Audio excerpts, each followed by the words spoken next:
mengucapkan banyak terima kasih kepada Bapak, Ibu, Naomi yang sudah mengizinkan saya untuk bersekutu pertama kali dalam ibadah minggu di tempat ini. Saya juga bersyukur Tuhan masih memberikan saya kesempatan dan kesehatan untuk dapat menceritakan kebaikan Tuhan di dalam kehidupan saya selama saya keluar dari lembaga permasyarakatan. Saya singkat saja bahwa saya mengalami Tuhan di dalam penjara pada tahun 2016. Saya divonis 12 tahun. Saya sebenarnya pertama-tama tidak terlalu gelisah karena masih memiliki rekan-rekan di bidang narkoba dan masih memiliki duit. Tetapi pada saat saya dijamah Tuhan, hanya karena masalah kecil, saudara-saudaraku, pada saat saya diperhadapkan dengan utang piutang yang tidak begitu banyak, tapi cara kerja Tuhan Yesus sangat luar biasa. Melalui orang ini akhirnya saya mau ke gereja awalnya. Saya notabene bukan dari Kristen, keluarga besar saya semua Muslim. Dan saya anak pertama, saya yang pertama kali bertobat dan menerima Tuhan Yesus. Saya dibaptis 2016 bulan 10 atau bulan 11 lupa. Tapi pada saat saya bertobat, menyerahkan seluruh pertobatan saya berhenti yang namanya mengkonsumsi narkoba, berhenti yang namanya video call dengan perempuan-perempuan. Saya belajar untuk mengenal Yesus Kristus lebih sungguh-sungguh lagi. Pada saat saya belajar dengan sungguh-sungguh, akhirnya Tuhan juga mempercayakan saya untuk melayani Tuhan di dalam sebagai pengurus gereja. Dari situ Tuhan semakin menjamah saya, dan saya tidak tahu yang namanya berdoa, yang namanya puji-pujian, saya tidak tahu. Tapi pada saat saya dijamah oleh Tuhan, dan saya diajarkan untuk saat teduh tiap hari, pagi bangun jam 3. Akhirnya dari situ Tuhan memberikan saya roh puji-pujian. Akhirnya saya bisa memimpin puji-pujian, bernyanyi. Pada dasarnya saya tidak ngerti not, tetapi karena Tuhan kita luar biasa, Dia mampukan saya untuk memimpin puji-pujian. Dan tidak cukup di situ, selang berapa lama akhirnya Tuhan juga mengangkat saya untuk memimpin jemaat di sana sebagai koordinator. Di situ awalnya juga saya berdoa kepada Tuhan, apakah saya mampu memimpin jemaat sebanyak ini? Karena di sana jemaat sekitar 200 lebih. Tapi puji nama Tuhan, Tuhan mengizinkan itu untuk membentuk mental saya agar saya semakin kuat di dalam Tuhan. Saya juga di sini memohon kepada Ibu, Bapak untuk doanya supaya pada saat nanti hari Senin saya pulang, pertama kali saya akan bertemu dengan orang tua saya. Mereka juga mau membuka hatinya untuk menerima Yesus di dalam kehidupan mereka.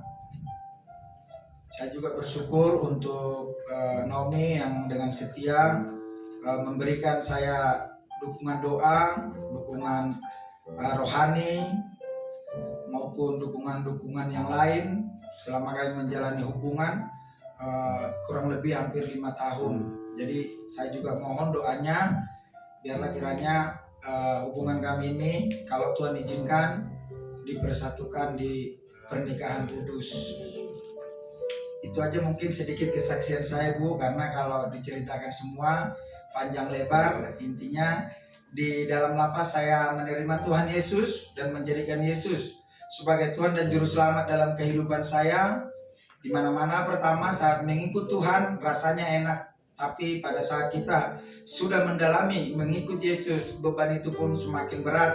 Tapi saat saya mengandalkan Tuhan, terasa ringan semua. Jadi saya mengajak mungkin Ibu Bapak untuk tetap setia di dalam Tuhan. Saya mau bernyanyi, boleh Bu? Bukan dengan mungkin suara saya fals.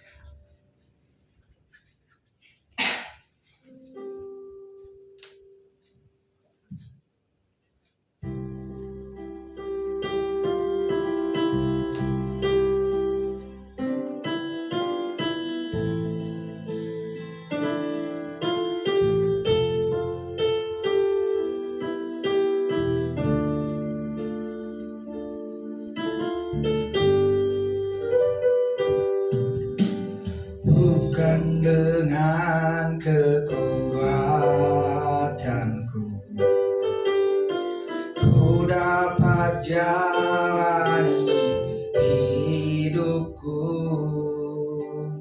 tanpa Tuhan yang di samping. Ku tak mampu sendiri,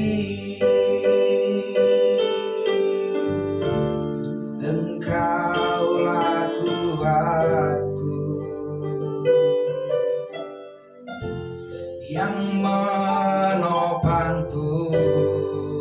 Ku pandang wajah-Mu dan berseru, pertolonganku datang dari-Mu. Peganglah tanganku, jangan lepaskan, Kaulah harapan dalam hidupku.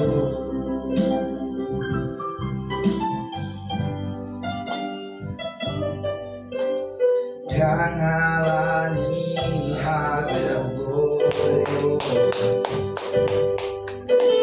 boyau mardalan di golukon, aku nang hona di lambuki, tungso boyau songono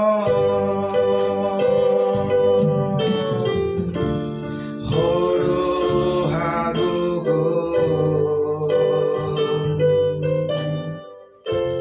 manuk kolia huberenggo himlas matamiangan mangido parurupion dia sai tiup tanganku sai togu maaf ai hodo Tuhan ogo dia.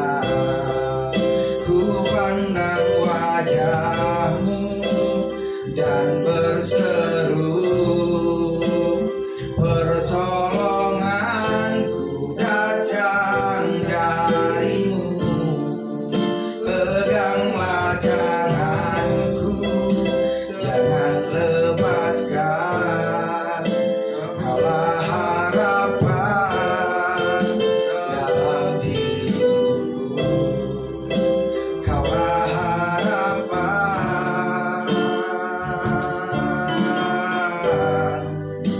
dalam hidupku.